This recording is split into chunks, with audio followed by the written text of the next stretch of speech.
ಎಲ್ಲವೂ ಕಳೆದುಕೊಂಡವನಿದ್ದೆ. ಗೊತ್ತಾಯ್ತಲ್ಲ ನಿನಗೆ? ಉಂಟಾದದ್ದು ಒಂದು ಪೀಠ ಮಾತ್ರ. ಆದ್ರೆ ಈಗ ಪೀಠ ನಿನ್ನ ಬಳಿ ಇದೆ. ನಲ್ಲಿದೆ. ನಮ್ಮ ಪರಿಸ್ಥಿತಿ ಹಾಳಾಗಿ ಹೋಗಿ ನಿನ್ನ ಬಳಿ ಇನ್ನು ಏನೂ ಇಲ್ಲ. ಸ್ವರ್ಗಲೋಕ ಎಂಬುದು ಕೇವಲ ಹೆಸರಿಗೆ ಮಾತ್ರ ಹೊರತು ಅಲ್ಲಿರುವಂತಹ ಸಂಪತ್ತು ಯಾವುದಾದ್ರೂ ಉಂಟ ಹೇಳು? ಏನೂ ಇಲ್ಲ. ಎಲ್ಲ ನಿನ್ನ ಹಣೆ ಬರಹೆಲ್ಲ ಕಳೆದುಕೊಂಡಿದ್ದೀನಿ. ನನ್ನ ಹಣೆ ಬರದ ಕಳೆದುಕೊಂಡಿದ್ದಾರೆ. ಹೌದು, ಕಾಳಗವನ್ನು ಕೊಟ್ಟೆ, ಪೀಠ ಮಾತ್ರ ನಿನ್ನ ಬಳಿಗೆ ಉಳಿದದ್ದ. ಈಗ ಪೀಠ ಇದ್ರೆ ಸಾಕಾಗುತ್ತದ? ಮತ್ತೆ ಪೀಠ ಉಂಟಾದ ಬಳಿಕ ಸಕಲ ಸಂಪತ್ತನ್ನು ಅನುಭವಿಸಬೇಕಾದವ ಯಾರು? ಏನು ಮಾಡೋಣ ಹೇಳು? ನನಗೆ ಇರುವಂತಹ ಯೋಗ್ಯತೆ ಅಷ್ಟೇ ಅಂತ ನಾನು ಭಾವಿಸುತ್ತೇನೆ. ಪೀಠವಾದರೂ ನನ್ನ ಕೈಯಲ್ಲಿ ಉಂಟಲ್ಲ, ಸ್ವರ್ಗ ಲೋಕವೂ ನನ್ನ ಉಂಟಲ್ಲ. ನೀನು ಉಪಾಯ ಅಂತ ಭಾವಿಸಿಕೊಂಡದ್ದು ಸ್ವರ್ಗಲೋಕದ ಹೋದಂತ ಸಕಲ ಸಂಪತ್ತುಗಳೆಲ್ಲ ಮರಳಿ ಸ್ವರ್ಗಲೋಕಕ್ಕೆ ಬರಬೇಕು ಅಂತ ಆಗಿದ್ರೆ ಒಂದು ವಿಶೇಷವಾದಂತಹ ಕಾರ್ಯವನ್ನು ಸಿಗಬೇಕು. ನಾವು ವಿಶೇಷ ಕಾರ್ಯ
ನನ್ನಲ್ಲಿ ಉಂಟು. ಪೀಠ ಒಂದಿದ್ರೆ ಸಾಕಾಗುತ್ತದೆ. ಸಾಕಾಗುವುದಿಲ್ಲ. ದೊಡ್ಡದಲ್ಲಿರುವಂತಹ ಸಂಪತ್ತೆಲ್ಲ ಬೇಕಲ್ಲ. ಸಂಪತ್ತನ್ನು ಅನುಭವಿಸಬೇಕಾದ್ರೆ ನಾವೇನು ಮಾಡಬೇಕು? ಏನು ಮಾಡಬೇಕು? ಒಂದು ಉಪಾಯ. ಉಪಾಯವ? ಹೌದಾ? ಸಂಪತ್ತು ಪಡೆಯಲಿಕ್ಕೆ. ಸಂಪತ್ತು ಪಡೆಯಲಿಕ್ಕೆ ಓ ಬಲಿರಾಯ, ತಪ್ಪು ತಿಳಿದುಕೊಳ್ಬೇಡಿ. ನಾನು ಹೇಳ್ತೇನೆ ಅಂತ ಇನ್ನು ಯುದ್ಧ ಸಾರುವುದಲ್ಲ. ಇಲ್ಲ ಇಲ್ಲ ಬಲಿರಾಯ, ಅಧಿಕ ಪ್ರಸಂಗ ಮಾಡಿದ್ರೆ ಮಾತ್ರ ಬಿಡ್ಲಿಕ್ಕಿಲ್ಲ. ಅಧಿಕ ಪ್ರಸಂಗ ಮಾಡುವುದೇ ಇಲ್ಲ. ಅಧಿಕ ಪ್ರಸಂಗ ಮೊದಲು ಮಾಡಿ, ಇನ್ನೂ ಅಧಿಕ ಪ್ರಸಂಗ ಇಲ್ಲ. ಬಲಿರಾಯ, ಸ್ವರ್ಗಲೋಕದ ಸಕಲ ಸಂಪತ್ತನ್ನು ಪಡೆಯಬೇಕು ಅಂತ ಆಗಿದ್ರೆ ಸಂಧಿಗೆ ಸಗಿ ನಾವು. ಸಂಧಿ? ಹೌದು. ಯಾರ ಜೊತೆಯಲ್ಲಿ? ನಿನ್ನ ಜೊತೆಯಲ್ಲಿ. ಯಾರು? ನಾನು.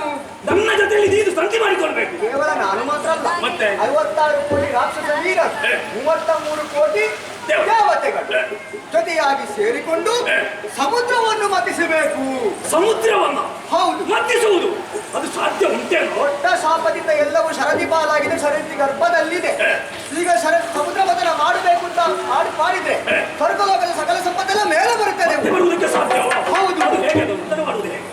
ಮಂದರಾದ್ರಿ ಪರ್ವತವನ್ನು ತಂದು ವಾಸುಕಿಯನ್ನು ಕಡೆವಲನಾಗಿರಿಸಿ ಸಮುದ್ರವನ್ನು ಮತಿಸಬೇಕು. ಆಗ ಸಂಪತ್ತುಗಳು ಒಂದೊಂದಾಗಿ ಮೇಲೆ ಬರ್ತದೆ. ಈಗ ನಿನಗೆ ಬುದ್ಧಿವಂತ ಅಲ್ಲ? ಹೌದು. ಯಾವಾಗ? ಆಗ ನೀನು ಯುದ್ಧ ಕೊಡುವಾಗ ರಾಕ್ಷಸರು ಕೈ ತಟ್ಟಿ ನಗರಂತ ಜಯ ಮಾಡಿದವರು ನೀವು.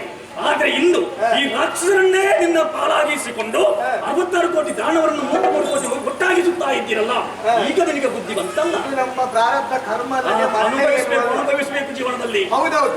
ಜೀವನದಲ್ಲಿ ಒಂದು ಕೆಟ್ಟ ಅನುಭವ ಆದ್ರೆ ಮತ್ತೆ ಒಳ್ಳೆ ಅನುಭವ ಆಗುತ್ತದೆ ಅಂತ ಹೇಳಿದಕ್ಕೆ ಒಂದು ದೇವೇಂದ್ರವೇ ಸಾಕ್ಷಿ. ಗೊತ್ತಾಯ್ತು. ಹಾಗಾಗಿ ತಡ ಮಾಡುವುದಲ್ಲ, ಹೆಚ್ಚು ತಡ ಅದೆಲ್ಲ ಸರಿ. ಈಗ ಸಮುದ್ರವನ್ನು ಮತಿಸುವಾಗ ಹೋದಂತ ಸ್ವಸ್ತುಗಳು ಮಾತ್ರ ಬರುವುದು. ವರ್ಜಿತವಾದಂತಹ ಅಮೃತ ಬರ್ತದೆ. ಅಮೃತವನ್ನು ಪಾಲಿಸಿದ್ರೆ ಸಾವಿಲ್ಲ, ನಮಗೆ ಮುದುಕರಾಗುವುದಿಲ್ಲ, ಮರಣ ಇಲ್ಲ. ಹೌದು. ಜರಾಮರಣ ವರ್ಜಿತರಾಗಿ ಬಾಳುವುದಕ್ಕೆ ನಮಗೆ ಸಾಧ್ಯವೋ? ಹೌದು. ಒಳ್ಳೆಯದು. ಈ ಉಪಾಯವನ್ನು ನಿಮಗೆ ಯಾರು ಹೇಳಿದ್ಯಾ? ಇದು ಹರಿ ರೂಪವೇ. ಹರಿ ನಮ್ಮ ದೇವರು ಹೇಳಿಕೊಟ್ಟದ್ದು ನಿನಗೆ? ಹೌದು. ಒಳ್ಳೆದಾಯ್ತು, ಒಳ್ಳೆದಾಯ್ತು. ಯಾವಾಗ ನಮ್ಮ ಹರಿದೇವರು ಮಾತನ್ನು ಹೇಳಿದ್ರು ಅದಕ್ಕೆ ನಾವು ಎರಡನ್ನು ಬಗೆಯವರು ನಾವಲ್ಲ. ನೀನು ಹೇಳಿದಂತೆ ಸಮುದ್ರ ಮಥನ ಮಾಡುವುದಕ್ಕೆ ನಿನ್ನಲ್ಲಿ ನಾನು ಸಂಧಿಯನ್ನು ಮಾಡಿಕೊಂಡಿದ್ದೇನೆ. ಆದ್ರೆ ನನ್ನ ಒಬ್ಬನ ಒಪ್ಪಿಗೆ ಇದ್ದರೆ ಸಾಕಾಗುವುದಿಲ್ಲ. ನನ್ನವರೆಲ್ಲ ಇದ್ದಾರಲ್ಲ ಅವರಲ್ಲಿ ನನಗೆ ಕೇಳಬೇಕು. ಬೇಕು ಮತ್ತೆ ಬೇಡದೆ ಒಬ್ಬರು ಸಾಕು.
ಯಾಕೆ ಈಗ ಕಾಗದದ್ದು ಯಾಕೆ ಸ್ವಲ್ಪ ಆ ಕಡೆಗೆ ನೋಡೋಣ.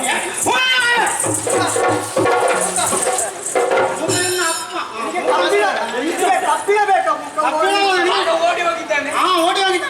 ಅವ ವಂಚನೆ ಮಾಡ್ಲಿಕ್ಕೆ ಬಂದವ ನಮ್ಮ ವಿರೋಧಿ. ಈಗ ಸ್ವಲ್ಪ ಸಮಾಧಾನ ಮಾಡಿಕೊಳ್ಬೇಕೀಗ. ತೆಕ್ಕೊಳ್ಬೇಕು. ಎಂತದ್ದು ಸಮಾಧಾನ ಮಾಡಿಕೊಳ್ಬೇಕು. ಚಿತ್ರರಂಗದಲ್ಲಿ ನೀನು ಇರ್ಲಿಲ್ವಾ ಅಂತ ಚಿತ್ರರಂಗದಲ್ಲಿ ನೀನು ಇರ್ಲಿಲ್ವಾ ಅಂತ ಸುಮ್ಮನಿರು.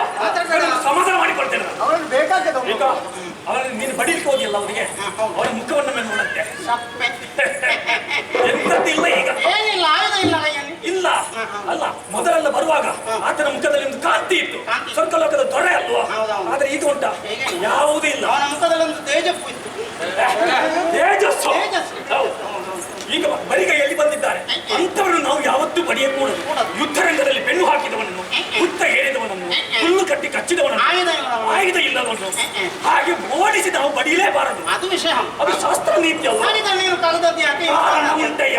ಈಗ ಬಂದದ್ದು ಯಾಕೆ ಅವನು? ಯಾಕೆ? ಅಂದು